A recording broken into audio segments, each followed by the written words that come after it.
He woke up after a crash no one was supposed to survive. His wife was gone. The police called it an accident. But he remembered the headlights and the laughter from the other car. A year later he came back. Not to forgive. To find every single one of them. He opened his eyes to a ceiling he didn't recognize. Cheap plaster, a single bare bulb, the room smelling of stale smoke and laundry detergent. For a long moment he just listened. Distant horns, a dog barking twice, then silence. His body felt like a machine that had been disassembled and reassembled poorly. Every movement sent a small alarm through his ribs.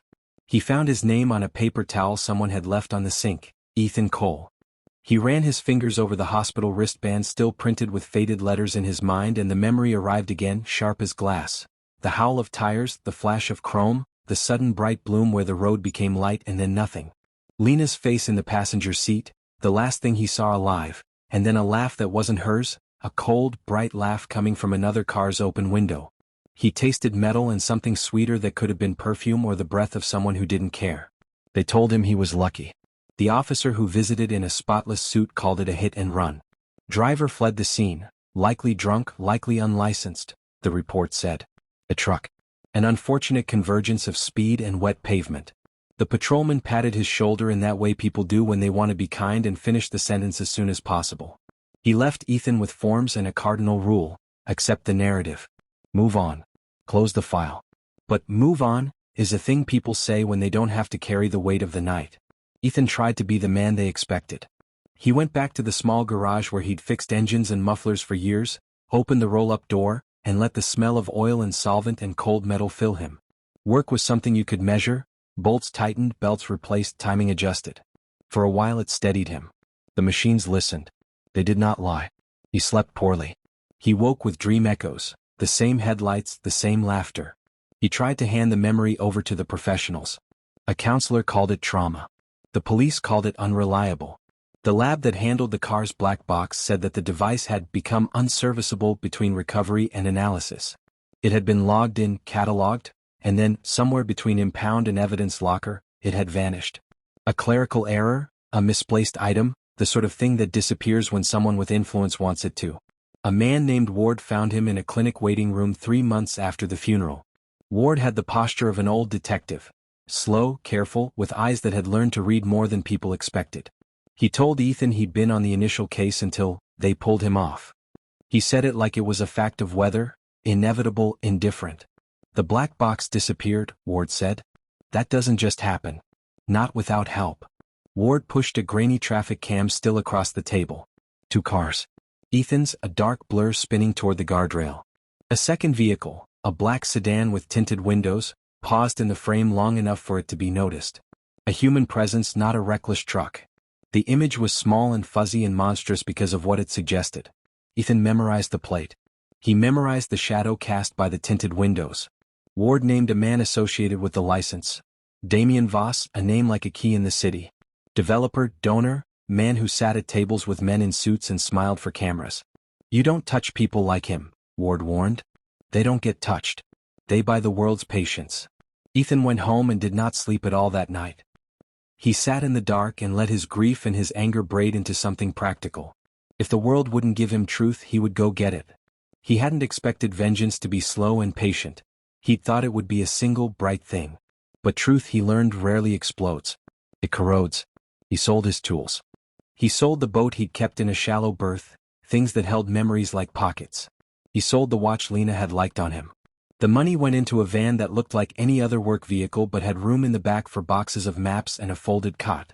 He bought a burner phone, a stack of envelopes, a simple laptop. He rented a tiny place near the docks where the fog would hide him in the mornings and no one would ask why he wore the same coat all week. He began with the small things that mattered. People like Voss run on systems. Suppliers, couriers, compliance reports, subcontractors who sign invoices without looking at serial numbers. He turned his attention to the edges of that world and learned the language of habits. Delivery routes, morning coffee stops, the name of the courier who handled Voss Industries spare parts. He shadowed drivers. He took notes the way he used to mark worn bearings. Precise, obsessive. He bought a cheap camera and practiced from a distance until he could read a license plate across 2 lanes of traffic.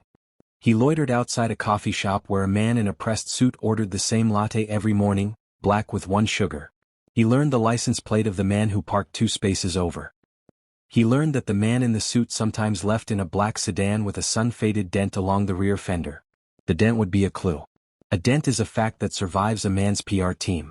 When he followed the sedan one week morning, it led him to a building with polished glass and a lobby that smelled like lemon oil. Employees wore IDs and practiced courtesies as if they were armor. He did not go inside. He took photographs of van entrances, of loading bays, of the logos painted on roll-up doors. He learned names and mapped angles of security cameras. He cataloged the people who fed the machine and noted their small indulgences, a particular dry cleaner, a florist who delivered to the CEO's office. He found Officer Rayner by accident and then by plan. Rayner's name had appeared on the original police report. Rayner had been the young man who had been polite to Ethan at the hospital, the one whose clean shoes had never known the gravel that swallowed Lena. Rayner liked a bar with lacquered wood and overpriced beer. Ethan waited with rain soaking his jacket until Rayner emerged at closing time, chatting with a woman and wobbling slightly. When Rayner fumbled his phone on the pavement, Ethan picked it up and handed it back. "Lose something?" he asked. Rayner rolled his eyes. "Who are you? Think about what you lose next time." Ethan slipped the phone back into his hand and watched the man take it in. The look on Rayner's face was not fear at first, it was the recognition of someone who had been seen. Ethan didn't say more. He only leaned close enough for his breath to fog in Rayner's ear and said, "Tell him I remember the laugh." Then he left. The message was less threat than memory, it worked like a stone dropped into still water. The first months were a series of careful pricks rather than attacks. Ethan learned to use the city's indifference as a tool. A wrongly filed supplier invoice sent to a local consumer watchdog, a series of late-night emails to a blogger who wrote about product safety, a quiet, anonymous call to an inspector pointing out a sped-up shipping manifest. He made small noises in places where small noises collected into noise that mattered. An auditor would ask a question, a procurement officer would squirm, a delivery manager would check serial numbers and find one that didn't match. When a recall was suggested on a shipment that had been routed through a shell supplier Voss used to shave costs, Ethan felt the first real shift. Men in suits began to move in ways that suggested they were busy saving their faces. They issued reassurances. They arranged press statements with smiling faces and soft light. But a press release is a bandage, and he had learned to find the place where a bandage couldn't hold. He worked like a man with a ledger in his head. Each action balanced with a consequence. When a maintenance manager who had signed off on an inspection disappeared for a day, it was because Ethan had found a way to make that manager's private vice public enough to be inconvenient. He didn't exile men, he nudged them into choices that would force their hands. People in control hate uncertainty. He delivered it in slow manageable doses. People began to whisper. Local blogs picked up on the recall story and then on a second, unrelated audit that flagged paperwork irregularities at a depot Voss frequently used. Regulators sent an email. An internal investigation was opened. Voss appeared on morning shows with a practiced humility that didn't reach his eyes. He donated more money to more causes. He smiled into the camera and said the right things. But beneath the polished words, his empire showed a jitter. A supply chain rerouted, payments delayed, a partner suddenly demanding invoices be reissued. Ethan watched the cracks and cataloged them like a mechanic marking a failing head gasket. He also watched himself with a private, cold curiosity. The nights he spent sketching routes and timelines, the silence he kept at the diner table when a waitress asked about Lena, all of it was changing him. Grief made purposes sharpened. Obsession rearranged his life. He had become someone who kept the company of maps and receipts. Collateral damage accrued in the way he'd feared.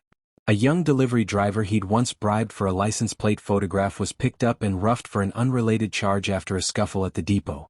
Ethan scrambled resources to help and felt the burn of favors paid with favors. A journalist who had been willing to print a minor exposé suddenly pulled back after a call from a law firm. Ethan learned that systems have reflexes. They contract around perceived threats and then lash out at the nearest soft thing. Still, momentum gathered. One by one, small men in Voss's orbit found themselves answering uncomfortable questions. A compliance officer was reassigned. A procurement clerk resigned and then, in a late-night confession, handed over a stack of emails suggesting payments that didn't match suppliers. Ethan printed those emails and kept them in a manila envelope that grew heavier with each edition. There was a moment in the third month when a story hit with real teeth. An on-camera report about a shipment of substandard safety parts that had been routed through a front company. The anchor spoke the words with a practiced neutrality that did not quite hide the taste of scandal. Voss's stock fell 5%. Control rooms scrolled comments and legal calls were made. Ethan saw it on the street as people stopped on sidewalks and read their phones. He felt an ugly, small joy. It was not redemption. He knew that. It was an accounting, and accounting mattered. But lines of sight had changed. Men who had once been comfortably untouchable now stared at their hands expecting to find them dirty. Ethan noticed he was being watched. The first time he was followed he thought it a fluke. The third time he ducked into an alley and watched the sedan pass twice. A camera caught him once while he photographed a delivery bay, a grainy image that would later appear on a forum as "Suspicious Man Near Voss Properties." The machine he'd set in motion had a way to look back. On a rain-thin night he sat in his van and read an old text the way one reads a confession. Lena's thumbs-up emoji on some trivial message from months ago glowed in his memory like a lamp. He let the small glow hold him while the city outside made its own noise. He had started a war that would not be neat. The cost had already grown from invoices to the possibility of lives ruined. He wrote in the new notebook again under the line he had first written, "Be careful who you become." He closed the book, locked the van and walked into the drizzle. The city had 100 ways of hiding a truth and 100 ways of revealing one. He would keep walking between them, patient like the mechanic he'd been, until the engine stopped or he did. The city hadn't changed, it still wore the same sleepless face. But Ethan had. He wasn't the broken man crawling out of the hospital anymore. He had direction now. And direction, when fueled by loss, was the most dangerous weapon of all. Every night he mapped them out, the ones who laughed that night, the ones who called it an accident. There were 4 names. 4 ghosts hiding behind suits, screens and fake smiles. The first was Mason Voss, the businessman with too much power and too little conscience. The second, a cop named Heller, the one who closed the case before sunrise. Then there was Rachel Doon, PR manager for Voss Industries, who made sure the press forgot. And the fourth? Ethan still didn't know. The last one hid well. He started with Heller. Ethan watched the cop's routine for weeks. Same bar after shift. Same booth. Same whiskey. A man with habits is a man who can be cornered. One night, Ethan walked in wearing a mechanic's jacket, a baseball cap pulled low. He ordered a drink, sat 2 seats away. The smell of sweat and cheap bourbon filled the air. Heller laughed loudly at something on his phone. Ethan's hands trembled, not with fear but restraint. He slid a folded photo across the bar. It was from the crash site, the twisted car, the burned metal. Heller froze. "Who the hell are you?" he asked. Ethan's voice was low. "The husband." The glass slipped from Heller's hand and shattered. Before he could react, Ethan grabbed his wrist, twisting it onto the bar. "Why did you close the case?" Ethan whispered. "Why did you say it was an accident?" Heller tried to speak, but Ethan tightened his grip. "Was it the money? Or did you just not care?" Then a flicker. Regret. Guilt. Something. "I didn't have a choice," Heller muttered. "Voss owns half the precinct. They said she wasn't supposed to." Ethan slammed his head into the counter. "Not supposed to what?" Blood dripped down Heller's nose. The bartender yelled. Ethan vanished before sirens came. He didn't get the answer. But he got confirmation. Voss was behind it. That night Ethan couldn't sleep. He walked through the city until dawn, replaying Heller's words over and over. She wasn't supposed to, what? Survive? It didn't matter. They were going to answer anyway. He broke into a storage unit that once belonged to his wife. Boxes of old photographs, notebooks, a flash drive labeled Voss contract. His hands shook as he plugged it into a library computer. On screen, emails, payment receipts, confidential NDAs, all connected to a new Voss Industries project, Project Duskline. Environmental cover-up. Illegal testing near the same road where the crash happened. It wasn't just personal anymore. It was a cover for murder. Ethan started leaking files anonymously online. Each document like a match dropped into dry grass. Within days the story spread. Whispers of corruption, sabotage, accident victims. Voss denied everything. But fear began to spread inside his empire. Then came Rachel Doon. She was smart, careful, colder than the rest. When Ethan followed her one night, she wasn't heading home. She was burning papers in an empty parking lot. He stepped out from the shadows. "You clean up well," he said. She turned, startled. "Who?"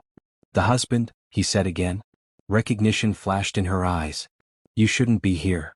"Neither should she," Ethan replied, nodding toward the ashes of her documents. Rachel tried to reason with him. "You don't understand. It was never meant to." "Save it," Ethan said, pulling out a recorder. "Tell me everything. Her voice cracked. They said it was a warning. For someone else. Not her. For who? Rachel looked away. For you. Silence. The sound of the city faded. The truth hit him like another crash. Back then, before the accident, Ethan had been working for a rival company, one that was about to expose Voss's illegal operations. He remembered the threats, the strange calls, the car that followed them weeks before it all went dark. They didn't want her. They wanted him. Rachel's tears fell. She was just in the car, Ethan. Wrong place, wrong time. He stepped back, his breath trembling. That single sentence rewrote every memory he had left. Then he whispered, "You burned her for me." She nodded slowly. "I'm sorry." Ethan turned away. "No," he said. "You're not. Not yet." He left her crying in the dark. By the end of the week, Voss Industries was bleeding, investors gone, police reopening the case, employees vanishing. But Voss himself hadn't fallen. Not yet. Ethan wanted him to see it coming, to feel it closing in. He began sending him fragments of his own emails. A voice message from Heller's bar. A photograph of Rachel's ashes. Each one signed, "You remember the headlights, don't you?" Voss started hiding behind walls of security. Private guards. Locked penthouse. But paranoia doesn't protect you forever. Ethan watched from across the street as Voss arrived one night. Same limo, same smirk. He waited until the building lights dimmed. Then for the first time since the crash, Ethan smiled. He had no backup. No plan B. Just fire, wire, and will. He whispered to himself, "She was never supposed to die. But you are." And the night lit up. Smoke rose into the night sky like a memory that refused to die. The explosion had torn through the side of the Voss Tower, flames painting the skyline red. Sirens wailed, people screamed, but Ethan didn't move. He stood across the street, face lit by the fire, calm, silent, almost peaceful. He thought it was over. But monsters don't die in fire. They crawl out of it. By morning, news spread that Voss had survived. Minor injuries, the report said. But Ethan knew better. The devil doesn't die easy. He watched the broadcast from a cheap motel room, bruised and burned from the blast. Voss appeared on screen, wearing a bandage over his forehead, shaking hands with officials. "No evidence of foul play," the anchor said. Ethan smiled bitterly. Of course not. Money burns slower than truth. He packed his bag, loaded the last of his notes, and whispered to himself, "Then I'll finish it the right way." He spent the next 2 days studying Voss's new routine: hospital, office, home. Always surrounded by bodyguards, always moving in armored cars. But there was one pattern. Every Sunday at exactly 7 p.m., Voss visited the private mausoleum outside the city, his family's resting place. No cameras. No guards inside. Just silence and ghosts. That's where Ethan decided it would end. The night was cold and windless when he arrived.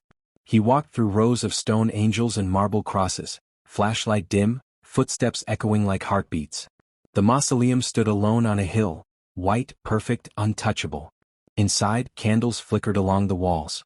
And there, kneeling before a marble tomb, was Mason Voss. Ethan stepped forward. The floor creaked. Voss turned slowly, his eyes tired but sharp. "I was wondering when you'd show up," Voss said. His voice was calm, too calm. "You remember the headlights?" Ethan asked. Voss smiled faintly. "Of course I do. You were supposed to be in that car." Ethan's jaw tightened. "She was innocent." "There are no innocents in war," Voss said coldly. "She was collateral. You made her one the moment you crossed me." Ethan's breath trembled. "You killed her because I tried to expose you." "No," Voss replied. "I killed her because you didn't listen." He rose to his feet, limping slightly. "You think this," he gestured around, "makes you righteous? You've become the same as me. The only difference is I got paid for it." Ethan's hand twitched near the gun hidden under his jacket. But Voss only laughed. "Go ahead. Shoot me. Then what? You'll still wake up tomorrow with her gone. You'll still be empty." Ethan hesitated. The words hit harder than any bullet could. For months, revenge had been his only heartbeat. Now, standing face to face with the man who took everything, he felt nothing. No victory. No peace. Just silence. "You think this will bring her back?" Voss taunted. "She's still dead. You're still broken. You can kill me, but you'll never kill that." Ethan raised the gun, his hands trembling. Voss didn't move. For the first time he looked human, weak, small, afraid. Ethan's finger hovered over the trigger. Then he lowered the gun. Voss blinked. You don't have the guts? Ethan smiled sadly. No.